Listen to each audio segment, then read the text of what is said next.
কই গো, শুনছো? অনেক টায়ার্ড লাগছে গো। এক কাপ চা বানিয়ে দিবে আমাকে? বাবা বাবা, কি সুন্দর করে উনি ওনার বউয়ের কাছে চা চাচ্ছেন। বউ না তো কাজের জি রেখেছেন।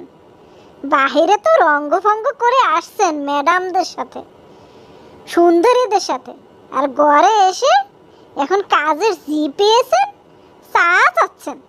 আমি কেন চা দেব?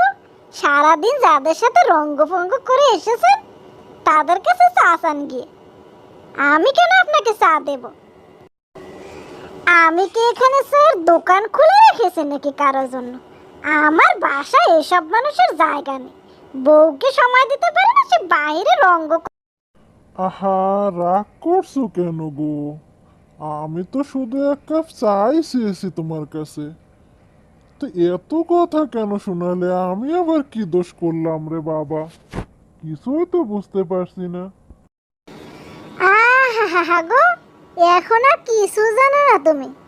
সারা দিন কোথায় কোথায় ঘুরে আসছো সবই জানি। ময়ূরী পেয়েছো না? এখন তো তুমি সুন্দরী ময়ূরী পেয়েছো। এখন আমি পূরণ হয়ে গেছি, তাই তো আমাকে এখন আর ভালো লাগে না। তুমি কোথায় কোথায় থাকো সব খবরই আমি রাখি। বাহিরে কোথায় কোথায় ঘুরে এসে ঘরে বলো সারাদিন পরিশ্রম করে আসো, এই তোমার পরিশ্রম। আমি বান্ধবীদের কাছে কত বড় বড় গল্প করি, আমার স্বামী এত ভালো অত ভালো। এখন আমি কি করব? হায় আল্লাহ! আহা, কি হলো তোমার? ও, এখন বুঝেছি।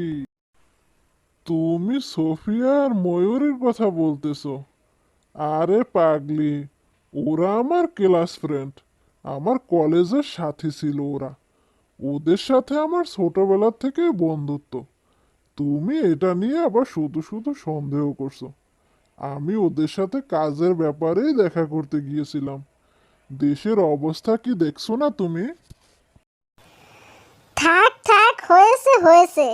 এখন ধরা খেয়ে গেছো, তাই সোফিয়া আর ময়ূরী বের হয়ে আসছে। তোমার কি কাজ সে আমি জানি। তাদের সাথে তোমার এত কিসের পীড়িতের আলাপ শুনি? এখন আমার কাছে সাধু সাজতে এসেছো?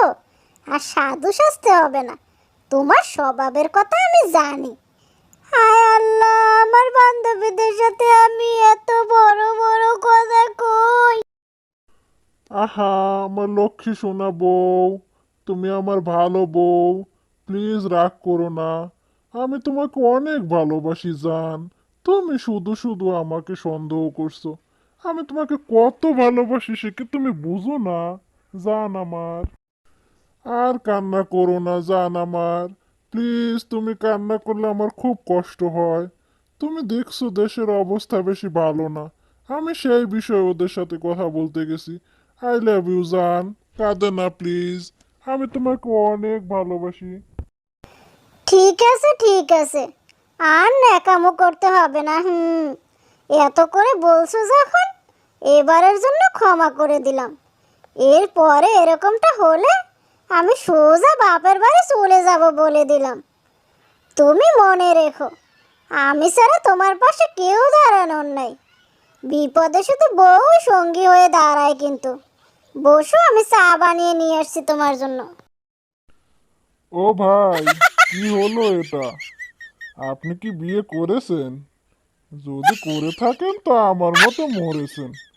আর যদি না করে থাকেন তো ভাই, এসব থেকে দূরে থাকিয়েন। দেখলেন তো বউয়ের কি পাওয়ার।